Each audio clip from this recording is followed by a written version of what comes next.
3 जनवरी की रात वेनेजुला का सबसे dangerous weapon Russian made S-300 VM एक पल के लिए अंधेरा हो गया। रडार ब्लिंक किया, स्क्रीन फ्रीज हुई और सिर्फ 40 से 90 सेकंड तक सिस्टम ब्लाइंड था। और इस ब्लैकआउट के दौरान अमेरिका ने वो ऑपरेशन एक्सिक्यूट किया जो दुनिया ने कभी एक्सपेक्ट नहीं किया था। दोस्तों, अगर S-300 जैसा जायंट सिस्टम इतना आसानी से बाईपास हो सकता है तो क्या इंडिया का S-400 भी वल्नरेबल है? आज के इस वीडियो में हम मॉडर्न वॉरफेयर का वो राज खोलने वाले हैं जिसे समझना इंडिया के फ्यूचर डिफेंस के लिए ज़रूरी है। आज हम डीप डाइव करेंगे साइबर वॉरफेयर का असली काम क्या होता है, electronic warfare, jamming, spoofing, masking, कैसे रडार्स को अंधा बना देते हैं, वेनेजुला का S-300 एग्जैक्टली कैसे बाईपास हुआ स्टेप बाय स्टेप, इंडिया के S-400 को क्या अपग्रेड्स प्रोटेक्ट करते हैं, इंडिया का मल्टी लेयर एयर शील्ड, अवाक्स, Virupaksha radar, PCLR, project Kusha, project Sudarshan Chakra और वो अपग्रेड्स जो इंडिया को फ्यूचर प्रूफ बना देंगे। सिट टाइट क्योंकि यह वीडियो सिंपल नहीं, एक थ्रिलर है।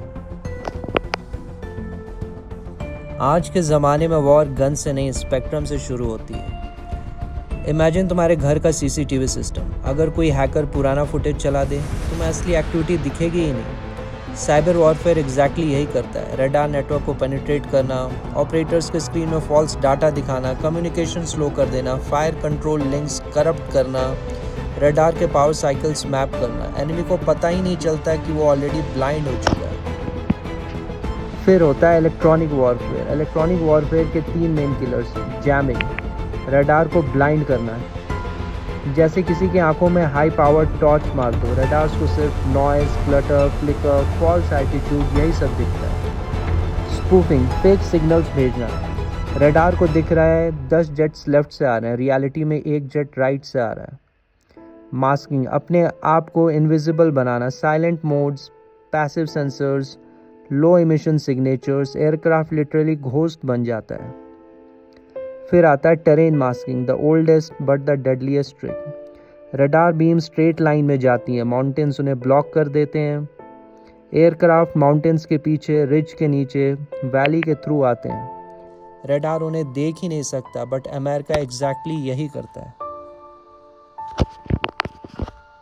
S-300 मिलिट्री का एक जायंट शील्ड है, 300+ kilometre surveillance radar, engagement radar, tracking computers, missile launchers, communication grid. Basic flow is detect, track, lock, guide and kill. But real world में अगर रडार जाम हो जाए, नेटवर्क हैक हो जाए, टारगेट स्पूफ हो जाए, टेरेन मास्क हो जाए, तो S-300 एक एक्सपेंसिव स्टील स्टैचू बन जाता। और वेनेजुला में एग्जैक्टली यही हुआ। आइए अब समझते हैं कि अमेरिका ने एग्जैक्टली कैसे रशियन मेड वेनेजुलन S-300 को बाईपास किया। Step 1 was ISR mapping, enemy के रूटीन को रिकॉर्ड करना। US ने वेनेजुला के S-300 को वीक्स तक स्टडी किया, RC-135 इलेक्ट्रॉनिक स्नूपर से, RQ-170 स्टेल्थ ड्रोन से, रीपर ड्रोन से और सैटेलाइट पासेस से। They mapped radar blind arcs, operator routines, daily power on and off cycles, mountain shadows, communication weak points. आसान शब्दों में कहें तो चोर ने पहले गार्ड का रूटीन रिकॉर्ड किया। Step 2 was cyber recon, system को सॉफ्ट बनाना। अमेरिका ने base wifi, maintenance log, officer phones, router backdoors hack किए। Objective fire control reaction time 2 से 3 सेकंड स्लो करना और एयर डिफेंस में 2 सेकंड मौत। Step 3 was EA-18G Growler started the electronic warfare attack. Growler electronic warfare का महाबली है। उसने DRFM jamming की, फ्रीक्वेंसी फ्लडिंग की, फॉल्स टारगेट्स दिखाए, रडार रिफ्रेश रेट स्लो कर दिया, कम्युनिकेशन स्क्रैम्बल कर दी। ऑपरेटर्स को स्क्रीन पे दिखना शुरू हुआ flicker, noise, random blips. System को पता ही नहीं चला रियल थ्रेट कहाँ से आ रहा है। Step 4 was MALD decoys, 30 fake jets. US ने डजन्स मैलजेट डिकॉयज छोड़े। रडार सोचा 30 जेट्स आ रहे हैं, रियलिटी सिर्फ plastic drones. radar overload, tracking impossible. Step 5 was radar was forced into high power mode. Decoys track करने के चक्कर में S300 को हाई पावर एमिशन यूज़ करना पड़ा, जिसे ग्राउलर के जैमर्स ने और ईजिली लॉक कर लिया। रडार का exact location, frequency, pulse timing सब एक्सपोज हो गया। Step 6 was stealth aircraft entered using mountain blind zone. ये सबसे इंपॉर्टेंट पार्ट है। F-22, F-35 माउंटेन रिज के पीछे से टेरान मस्ट कॉरिडोर से इंटर हुए। S-300 ने उन्हें देखा ही नहीं और 150 fighter jets Venezuelan air space में घुसे और रेडार्स और मिसाइल्स को निस्तनाबूद कर दिया।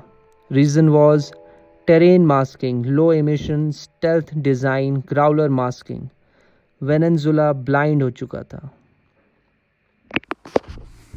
आइए अब समझने की कोशिश करते हैं उन कारणों को जिनके वजह से India is not Venezuela. India के पास वो लेयर्स हैं जिनसे S-300 जैसा सिस्टम फेल नहीं होता।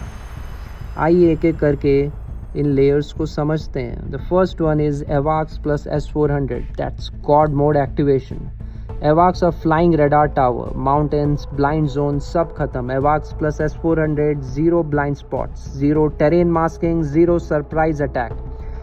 The second one is Virupaksha GAN AESA radar, India's stealth hunter. GAN based powerful radar जो stealth jets के low RCS signature को पकड़ लेता है। ये radar Sukhoi 30 MKI को mini AWACS बना देता है। PCLR radar, radars that cannot be jammed.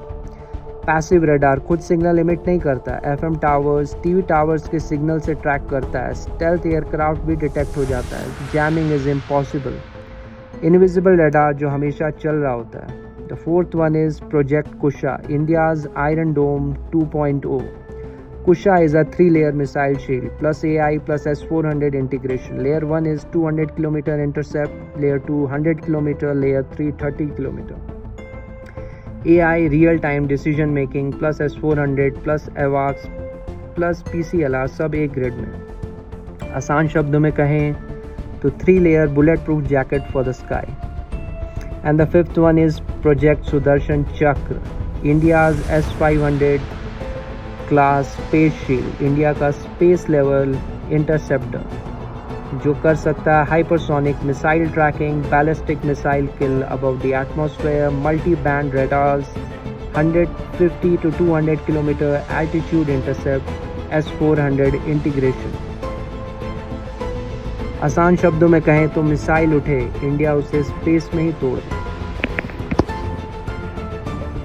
बढ़ते हैं वीडियो के आखिरी सेक्शन की तरफ और समझते हैं what India still needs to do. And the first thing is quantum encryption. Quantum encryption uses the laws of quantum physics like superposition and uncertainty principle to secure data primarily through quantum key distribution.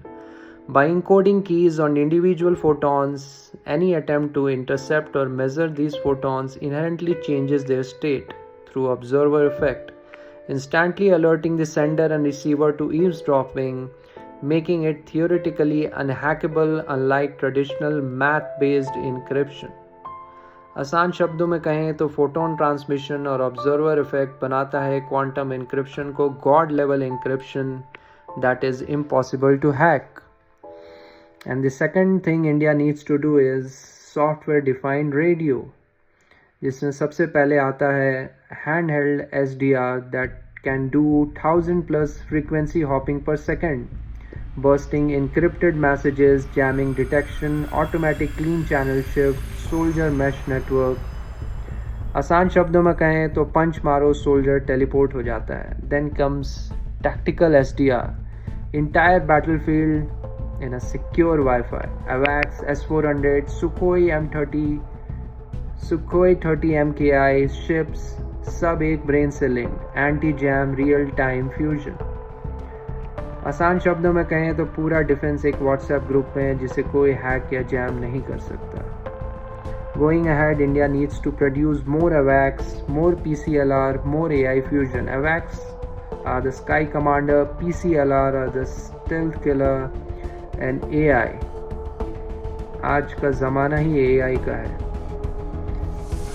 And then India needs to go for full spectrum hardening, that is anti-MP, multipath fiber, GNSS, anti-spoof and hardened network nodes. दोस्तों, Venezuela का S-300 failure एक message था. Modern warfare is 70% cyber plus electronic warfare, 20% stealth plus drones and 10% traditional army navy. आज India wax, S-400, PCLR, SDR और आगे जाके quantum encryption जैसे system develop करके अपने स्काइज को इनपेनिट्रेबल बना रहा है. मिसाइल सिस्टम देश की रक्षा करते हैं, पर टेक्नोलॉजी उस रक्षा को इम्पॉसिबल टू ब्रेक बना देती है. अगर आपको ऐसा deep thriller style defence breakdown पसंद आया तो चैनल को ज़रूर सब्सक्राइब करें. आपका सपोर्ट ही इस चैनल को इंडिया का टॉप डिफेंस चैनल बनाएगा.